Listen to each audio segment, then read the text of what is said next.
அப்போ ஒவ்வொரு நாளும் எப்படிப்பட்ட ஒரு மோசமான உலகத்துல நம்ம வாழ்ந்து கொண்டிருக்கிறோம்.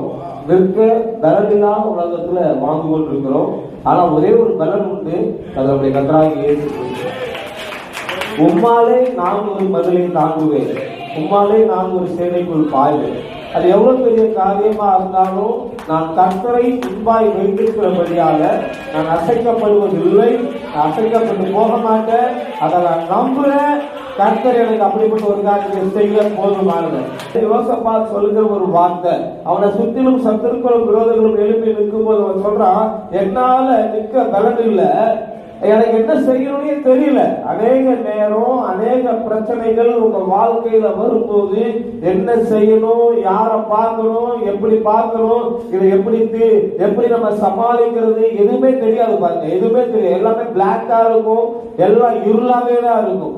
ஆனா அந்த நேரத்துல சொல்றா, எங்க கண்கள் உண்மையே நோக்கி கொண்டு இருக்கிறது. நீ நின்று நான் அதை செஞ்சு முடிக்கிறேன். நீ காலை எடுத்து வை, நான் உனக்கு செஞ்சு முடிக்கிறேன்.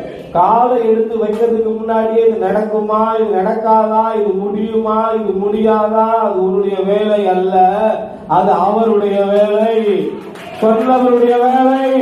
கர்த்தராகிய நான் அதை சொன்னேன், அதை செய்து முடிப்பேன் என்று வாக்கு பண்ணினவர். அவர் தெரியல, அந்த வார்த்தை காலையிலே சொல்றாரு.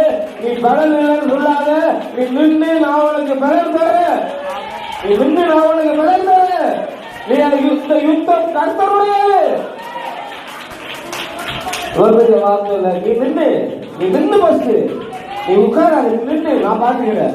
நீ முழங்கால நின்று, ஜபத்துல நின்று, இரவுல நின்று, பகல நின்று, நான் உனக்கு பலம் தரேன், நான் உனக்கு பலம் தரேன். அந்த ஏராளமான கூட்டத்தை முழுகி இருக்க தேவன் கிருபை கொடுப்பார். நீ நிற்காம கேட்காத, நிற்காம கேட்காத. எத்தனை பேர் ஆமே சொல்றீங்க?